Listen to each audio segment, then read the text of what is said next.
ഇന്ന് ഞാനൊരു north Indian സ്റ്റൈലിൽ ഒരു സ്പെഷ്യൽ റെസിപ്പിയാണ് ഉണ്ടാക്കാൻ പോകുന്നത്. ടൊമാറ്റോ ബർത്ത ഒരു നോർത്ത് ഇന്ത്യൻ ഡിഷാണ്. അപ്പോൾ നമുക്കതിനായിട്ട് ആദ്യം ഒരു പാനിൽ ഓയിൽ ചേർക്കാം. ഇനി ആ ഓയിലിലോട്ട് 4-5 വെളുത്തുള്ളി ചേർക്കാം. അതിനുശേഷം ഒരു 3 വറ്റൽമുളക് നമുക്ക് ചേർത്തിട്ട് ഒന്ന് റോസ്റ്റ് ചെയ്തെടുക്കാം. ഇവിടെ കാശ്മീരി ചില്ലിയാണ് ചേർത്ത് കൊടുത്തിരിക്കുന്നത്. അതൊന്ന് നന്നായിട്ട് റോസ്റ്റായി വരുമ്പോൾ നമുക്കതൊരു പ്ലേറ്റിലോട്ട് മാറ്റാം. അതിനുശേഷം ഇതിലോട്ട് തക്കാളി ഞാനൊരു 3 തക്കാളി ചേർക്കുന്നുണ്ട്. അത് നന്നായിട്ട് വഴറ്റിയെടുക്കണം. അത് നല്ല റോസ്റ്റ് പരുവം ആകുന്നത് വരെ വഴറ്റിയെടുക്കുക. ഈ റെസിപ്പി എനിക്ക് കിട്ടിയത് ഒരു ഇൻസ്റ്റാഗ്രാം ഷോർട്ട് വീഡിയോയിൽ നിന്നാണ്. ട്രൈ ചെയ്ത് നോക്കിയപ്പോൾ എനിക്ക് ഒത്തിരി ഇഷ്ടപ്പെട്ടിട്ട് അങ്ങനെ ഞാൻ ട്രൈ ചെയ്തൊരു റെസിപ്പിയാണ്. ചോറിൻ്റെ കൂടെയൊക്കെ കഴിക്കാനായിട്ട് നല്ല ടേസ്റ്റാണ്. നിങ്ങളും ട്രൈ ചെയ്ത് നോക്കൂ. ഇത് ചോറിൻ്റെ കൂടെ മാത്രമല്ല, ദോശയുടെ കൂടെയും അപ്പത്തിൻ്റെ കൂടെയൊക്കെ കഴിക്കാനായിട്ട് നല്ല ടേസ്റ്റാണ്. അങ്ങനെ നമ്മൾ തക്കാളിയൊക്കെ നന്നായിട്ട് റോസ്റ്റായി വന്നിട്ടുണ്ട്. ഇതും ഒരു പ്ലേറ്റിലോട്ട് മാറ്റുക.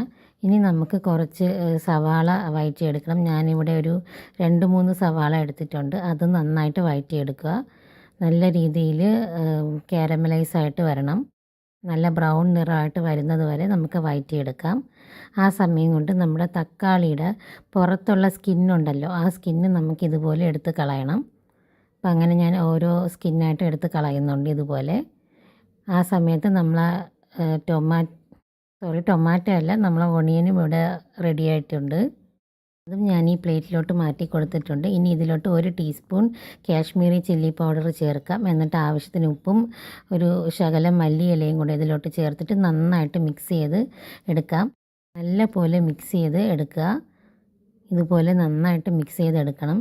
ഇനി ഇത് നമ്മൾ ചൂട് ചോറിനൊപ്പം കഴിക്കുമ്പോഴത്തേക്കും നല്ല ടേസ്റ്റാണ്.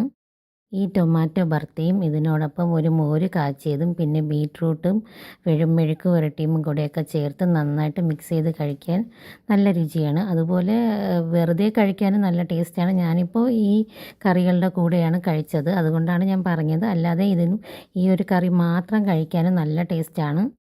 ഇതൊരു നോർത്ത് ഇന്ത്യൻ സ്റ്റൈലാണെങ്കിലും നമുക്ക് നന്നായിട്ട് ഇഷ്ടപ്പെടും. ചോറിനോടൊപ്പം ഈ ഒരു കറി മാത്രം മതിയാകും കഴിക്കാൻ. നിങ്ങളും ട്രൈ ചെയ്ത് നോക്കുക. Thank you.